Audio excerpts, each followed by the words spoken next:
everybody. Welcome to our last week of What's Next. Today, for the last time, we will be playing a super silly game show that has us guessing what happens next in the Bible story. Before we get started, though, let's check out this story. Hey kids, here's a story so strange, you'll never guess what's next. In the book of Luke, chapter 22, Judas led a whole bunch of Roman soldier dudes to where Jesus was so they could arrest him. And what was his crime? Being totally awesome. You see, there were some people that didn't like Jesus, saying that he was the Son of God and that he could forgive people's sins even though it was true. So one night on the Mount of Olives, the soldier dudes made their move. But as they crept towards Jesus to arrest him, Peter, one of Jesus' disciples, pulled out some crazy ninja moves. Using his sword, Peter slashed at one of the approaching men and cut off his ear. Now, when most people see an ear lying on the ground, they usually leave it alone or maybe poke it with a stick. But not Jesus. He had forgiveness in his heart, even for the dudes arresting him. So after telling Peter to quit with the ninja moves, Jesus picked up the ear and put it back on the man's noggin. It was a miracle. The ear was as good as new. So remember, kids, forgiveness is for everyone. But let's leave ear handling to the professionals. Ladies and germs, squids of all ages, it's time for a silly new game show called What's Next? Hosted by none other than me, Razzle Dazzle Ricky. During this game show, I'll be pausing the Bible story to ask you what you think is going to happen next. If your team answers right, you'll get a point. In the end, only one team stands victorious. As for the other team, it's time to spin the Wheel of Misfortune. So what are you waiting for? It's time to play Razzle Dazzle Ricky's What's Next? All right, are you guys ready to play? Before we do, you gotta pick which team you want to be on, okay? Team Orange, my team, or Team Blue, her team. All right, now go ahead and pick your team now. Hey, are you picked? Okay, let's play. So, round one. In last week's story, we learned how Isaac had twin boys. Does anyone remember their names? That's right, Jacob and Esau. Yeah, and later in his life, God actually changed Jacob's name to Israel. Sound familiar? Well, later, if you keep listening. In Genesis 37, we learn that Israel, Jacob, right, had 12 sons, and he gave one of them a really cool gift. Let's see if we can guess what it is. All right, kids, it's time to tell me what's next. Out of all of his sons, Jacob loved Joseph the most. What special gift did Jacob give to his son Joseph? A gold ring. B, a chariot. C, frankincense and myrrh. Or D, a very colorful coat. What do you think, kiddos? The correct answer is D, a very colorful coat. Now it's time for round two. Israel gave Joseph a coat of many colors. As you can imagine, his brothers weren't too happy. In fact, things got worse and worse, and Joseph's brothers began to hate him so much, they planned to kill him. Yeah, things got kind of dramatic. And one day, the brothers grabbed Joseph, took off his coat, and threw him into a deep, empty well. Now, can you guess what happens next? Once again, it's time to tell me what's next.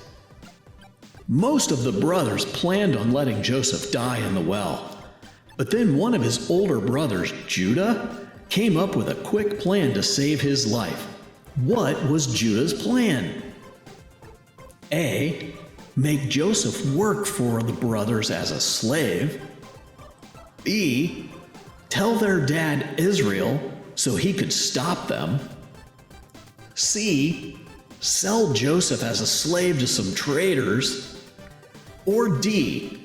Drop a sword into the well so Joseph could fight back. What do you think, kiddos? The correct answer is C. Sell Joseph as a slave to some traders. Judah said to his brothers, "What good is it if we kill our brother Joseph? Let's sell him to some traders instead." So that's what they did. It got even worse for Joseph, though. While Joseph was working as a slave in Egypt, somebody accused him of doing something he didn't do. And guess what? He was thrown into prison. Gosh, yeah. And while he was in prison, though, the other prisoners learned that Joseph could tell people what their dreams meant.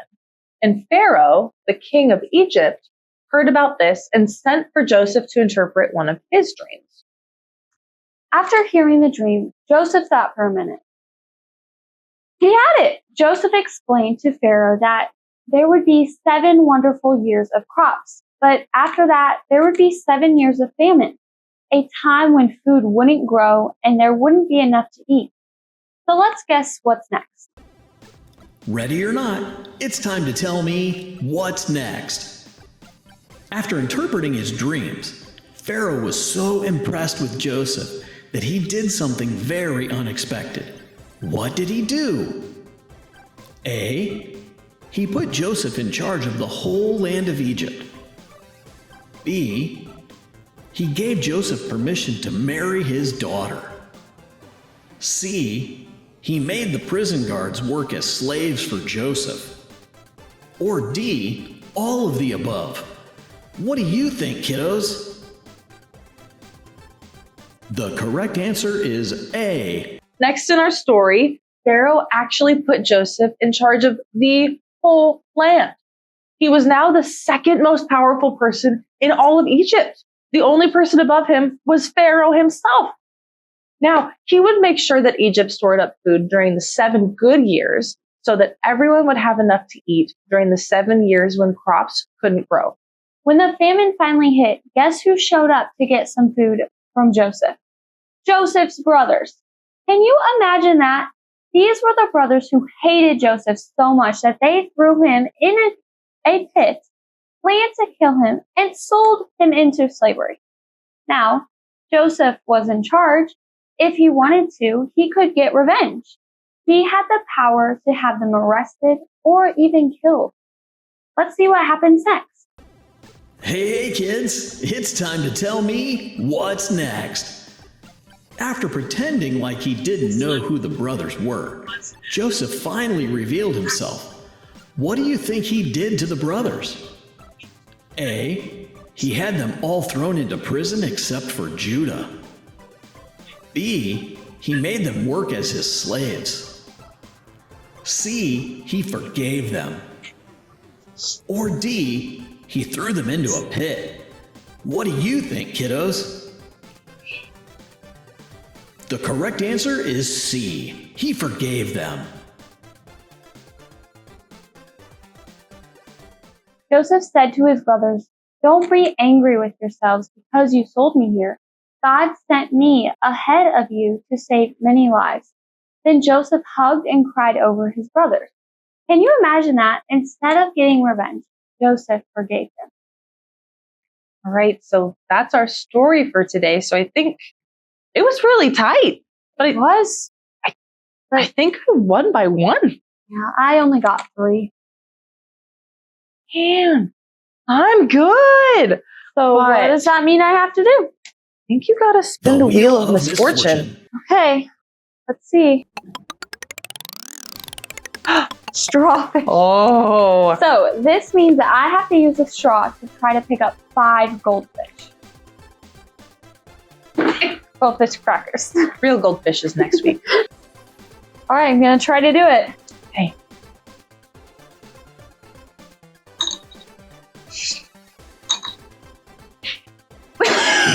Keep going. Keep going.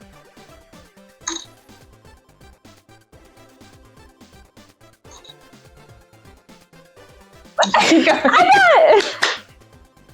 All right, now that our story's done and we've had our fun, let's take a minute to think about these questions. What do you think this story teaches us about God?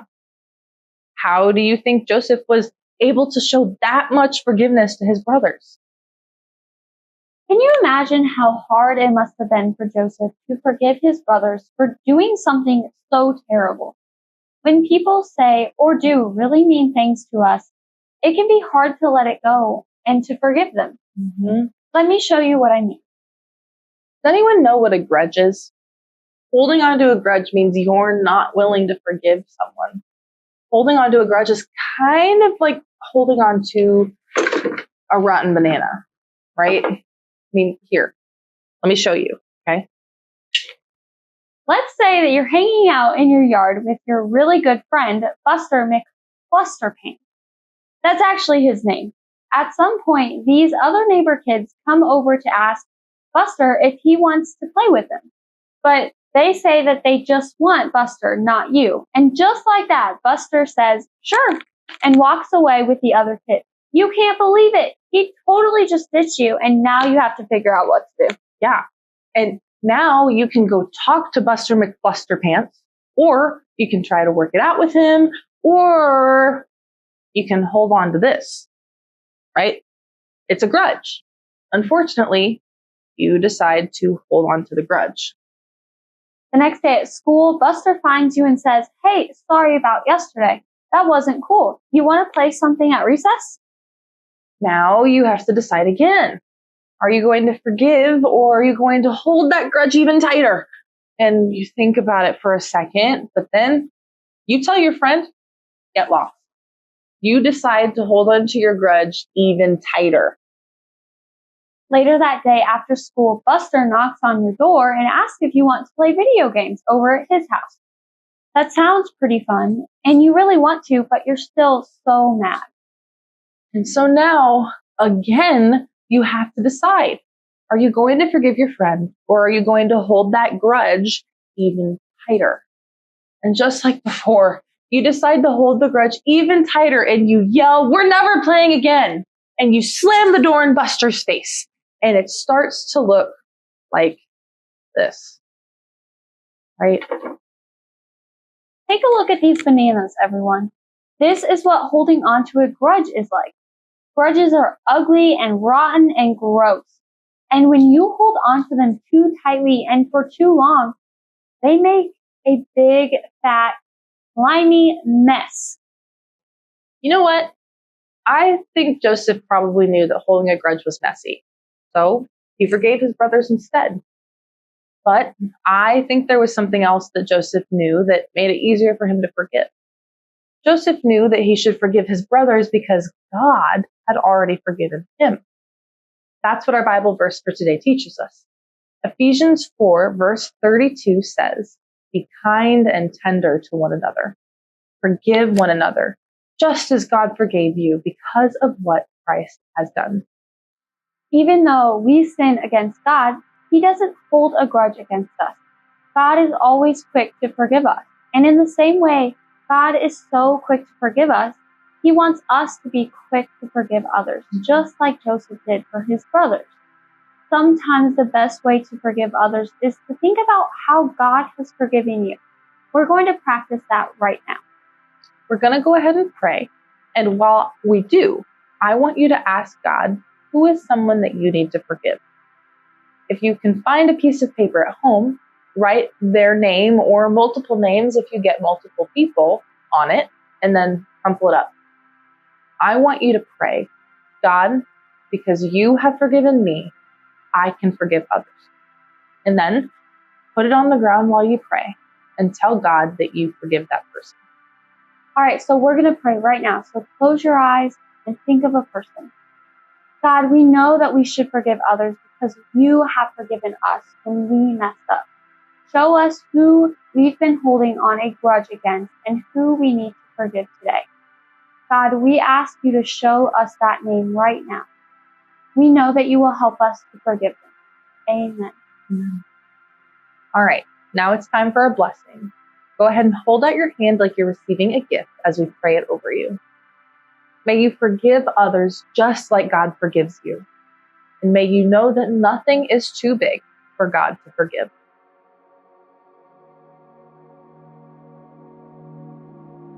Today's prayer prompt is, write a prayer to God asking Him to forgive you for your sin. Today's journal prompt is, write a letter to God telling Him about a time you were able to let go of a grudge and forgive someone. Tell Him how it made you feel when you did that. The Bible prompt is to read it for yourself in Genesis chapter 45. Tell God or write to Him about your favorite part of that story and tell Him why you liked it. The art prompt is to draw a picture of Joseph hugging his brother. Somewhere on the picture, write the words, God forgives me so I can forgive others.